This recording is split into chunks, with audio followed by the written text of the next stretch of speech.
pour parler plus de cela, nous avons en ligne Dr Aissam Abdel Fattah, analyste politique. Bonsoir docteur. Oui, bonsoir. Alors docteur, une phrase qui a attiré mon attention durant ce reportage, c'est le fait de réélire la plupart des anciens présidents américains durant les 20 dernières années. Comment expliquez-vous cela? Sur quoi? Comment? J'ai mal entendu votre question. Le fait que les anciens présidents américains aient obtenu un second mandat à la Maison-Blanche, la plupart. Donc oui, ils ont été réélus. Comment est-ce que vous expliquez cela? Enfin, l'analyse argumentative de ce discours, ça veut dire que je mérite aussi un autre mandat comme les précédents. C'est-à-dire j'ai droit aussi à postuler ou à obtenir un deuxième mandat. Et toutes les raisons toutes les conditions sont remplies en ma personne pour vraiment mériter un deuxième mandat.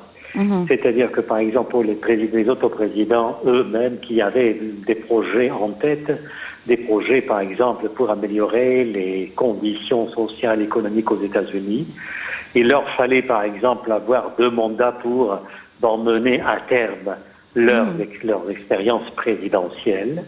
Alors moi aussi, c'est-à-dire que la justice vous impose à tout le monde aussi de m'offrir cette chance ou cette occasion de décrocher un deuxième mandat.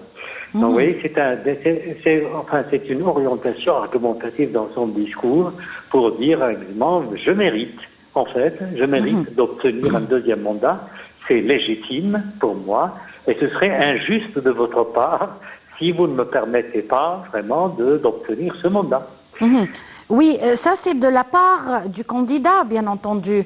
Mais moi je parle de la part des électeurs. Est-ce que les électeurs sont crédibles à ce point de le réélire?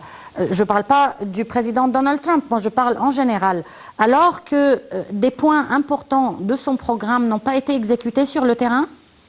Écoutez, parce que sur le plan rhétorique, oui, c'est-à-dire que la rhétorique simplement dépend de quoi? De ce qu'on appelle l'éthos. L'éthos, ça veut dire que c'est justement l'identité du sujet parlant, de celui qui parle. C'est-à-dire que nous essayons de révéler ou de montrer ce qu'on appelle ici, c'est les mœurs oratoires. C'est-à-dire que l'identité discursive, celui qui parle. Bon, il dit, sur le plan rhétorique, comme par exemple, il serait injuste vraiment que je me borne à un seul mandat et que vous ne pouvez pas me juger sur un seul mandat. Vous l'avez déjà permis aux autres présidents américains d'avoir 2 mandats, et moi aussi, je mérite de l'avoir, étant donné que j'ai fait aussi de bonnes choses pour vous. C'est vrai que peut-être le seul inconvénient qui est vraiment en ce qui concerne Trump, surtout comme candidat, c'est sa manière de faire face au coronavirus, mais écoutez quand même, c'est d'autres choses. Je pense que Trump a contribué à améliorer aussi les circonstances économiques, la vie économique. Enfin, il y a certainement d'autres inconvénients beaucoup plus dangereux, ça je le sais. Mais quand il s'agit d'une concurrence, vous savez, à la présidentielle, chacun procède à un discours comme ça, de convaincre, de persuader ce qu'on appelle la foule ou le public. Et il faut toujours imaginer une certaine mentalité, attribuer une certaine mentalité au public.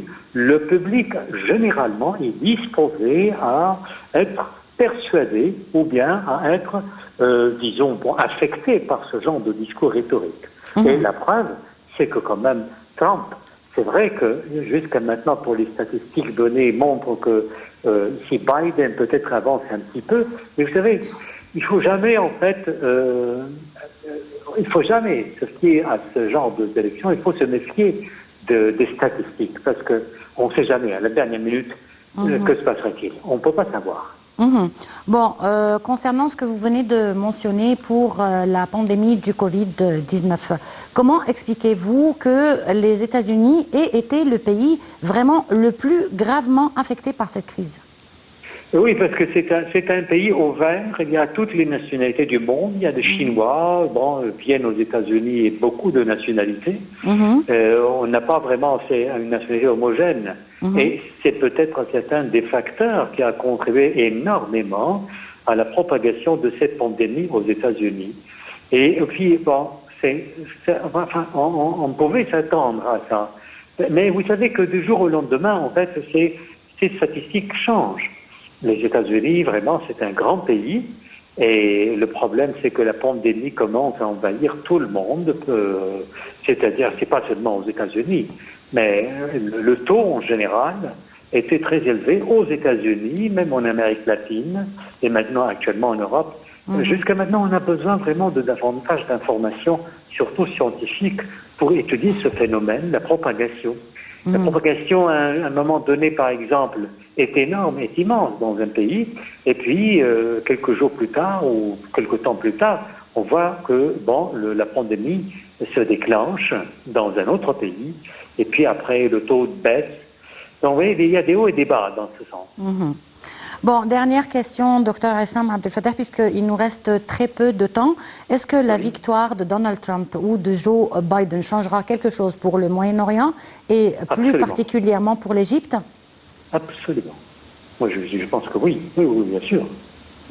Dans quel sens? Il y a énormément de choses, on ne peut pas vous répondre dans quelques secondes quand même. C'est-à-dire, surtout quand vous parlez du Moyen-Orient, oui, ça va changer beaucoup de choses. Oui, mais dans quel sens? Politiquement parlant, économiquement parlant, socialement parlant? Je ne sais pas, parce que vous savez très bien que lorsque Trump, lui, a devenu président, il a fait la contrepartie de ce que faisaient les démocrates. Alors ça veut dire que d'habitude, quand un nouveau président vient, démocrate par exemple, il change complètement la donne, il change complètement les stratégies adoptées par son prédécesseur, et surtout quand son prédécesseur est républicain. Et donc, quand on dit change, et vous savez que Trump lui-même, quand il juge les mesures ou les décisions prises par Obama, il dit, ce sont des mauvaises décisions, non pas parce que ces décisions sont mal fondées ou bien ne sont pas pertinentes, mais c'est pour la simple raison que ces décisions aient été prises par Obama, par un démocrate. On verra bien, de toutes les manières, comment vont se terminer ces élections. Docteur Essam Abdel Fattah, je vous remercie beaucoup pour cette intervention. Je vous remercie aussi de nous avoir suivis. On se retrouve donc demain à la même heure avec une nouvelle édition de Direct et un nouveau collègue.